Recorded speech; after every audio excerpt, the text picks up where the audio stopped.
എല്ലാവർക്കും അപ്പു കുക്ക്ബുക്കിലേക്ക് സ്വാഗതം. അപ്പോൾ ഇന്ന് ഞാൻ വന്നേക്കുന്നത് വളരെ ഈസി ആയിട്ടുള്ള ഒരു ചമ്മന്തി റെസിപ്പി ആയിട്ടാണ്. ഉഴുന്ന് പരിപ്പ് കൊണ്ടൊരു ചമ്മന്തി.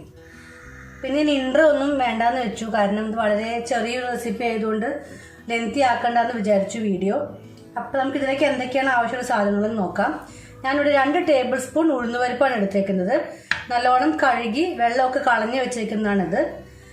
2 ടേബിൾ സ്പൂൺ ഉഴുന്ന് പരിപ്പിന് ഞാൻ 2.5 ടേബിൾ സ്പൂൺ തേങ്ങ ചിരകിയത് എടുത്തിട്ടുണ്ട്. പിന്നെ ഒരു 8 തൊട്ട് 9 വരെ വറ്റൽമുളക്, ഉണക്കമുളക്, പിന്നെ ഒരു ചെറിയ കഷ്ണം പുളി, വളരെ ചെറിയ കഷ്ണമാണ് ഞാൻ എടുത്തിട്ടുള്ളൂ. ഒരു നുള്ളു കായം, ആവശ്യത്തിനുള്ള ഉപ്പ്. പിന്നെ ഇത് നമ്മൾ വെളിച്ചെണ്ണയിൽ ഉണ്ടാക്കാൻ പോകുന്നത്. അപ്പോൾ ആദ്യം തന്നെ നമ്മൾ വെളിച്ചെണ്ണയിൽ ഈ ഉഴുന്നും വറ്റൽമുളകും കൂടി വറുത്തെടുക്കും. എന്നിട്ട് ഇതെല്ലാം കൂടി അരച്ചെടുക്കും. അപ്പോൾ നമുക്കിത് എങ്ങനെ ഉണ്ടാക്കാമെന്ന് നോക്കാം.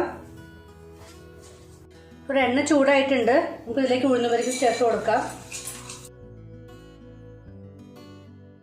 അപ്പോൾ നല്ലോണം ഒരു ചുവന്ന കളർ വരുന്ന വരെ നമ്മൾ വറുക്കണം. കറുത്ത് പോവാതിരിക്കാൻ ശ്രദ്ധിക്കണം കേട്ടോ, പ്രത്യേകിച്ച് അതിന് നമ്മുടെ ചമ്മന്തിയുടെ ടേസ്റ്റ് ആകെ മാറിപ്പോവും. അപ്പോൾ ചെറു തീയിൽ വെച്ച് നല്ല ക്ഷമയോടെ കൂടി ഇതൊന്ന് വറുത്തെടുക്കണം. ഇതൊന്ന് ആയി വരുമ്പോൾ നമുക്ക് ഇതിലേക്ക് വറ്റൽമുളക് ചേർക്കാം. ഇതിൽ ആ കുക്കിംഗ് എന്ന് പറയുന്നത് വറുക്കുന്നത് മാത്രമേ ഉള്ളൂ. പിന്നെ നമ്മളെല്ലാം കൂടി ചേർത്ത് അരച്ചെടുക്കും, അത്രേ ഉള്ളൂ. എല്ലാവരും ട്രൈ ചെയ്ത് നോക്കണം കേട്ടോ, ഭയങ്കര ടേസ്റ്റിയാണ്. നമ്മൾ യൂഷ്വൽ മാങ്ങയും ഒക്കെ വെച്ചുണ്ടാക്കുന്ന ചമ്മന്തി വെച്ച് നോക്കുമ്പോൾ ഇത് വളരെ ഡിഫറെൻ്റ് ആണ്.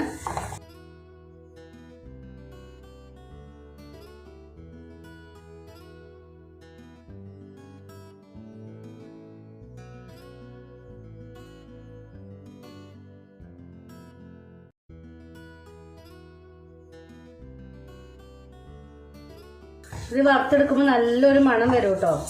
ആ മണം വന്നു കഴിഞ്ഞാൽ പെട്ടെന്ന് തന്നെ ആവും.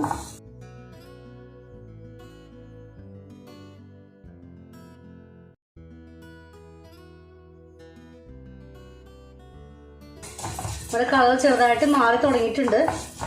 ഒരു 1 മിനിറ്റും കൂടി നമുക്കൊന്ന് വറുക്കാം.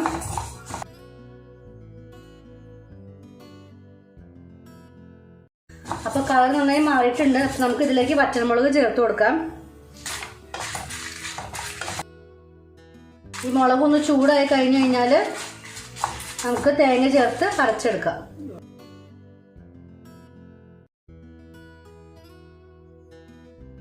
അപ്പോൾ നമ്മുടെ മുളക് നല്ലോണം ചൂടായി വന്നിട്ടുണ്ട്. നമുക്കിനി ഗ്യാസ് ഓഫ് ചെയ്യാം.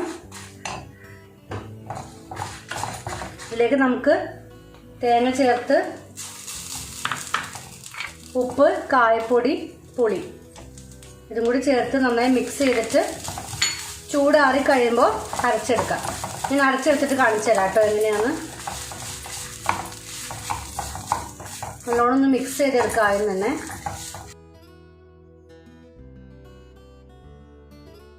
അപ്പോൾ അത് നമ്മുടെ ചമ്മന്തി റെഡി ആയിട്ടുണ്ട്. ഞാൻ അത് അരച്ചെടുത്ത് കൊണ്ടുവന്നിട്ടുണ്ട്.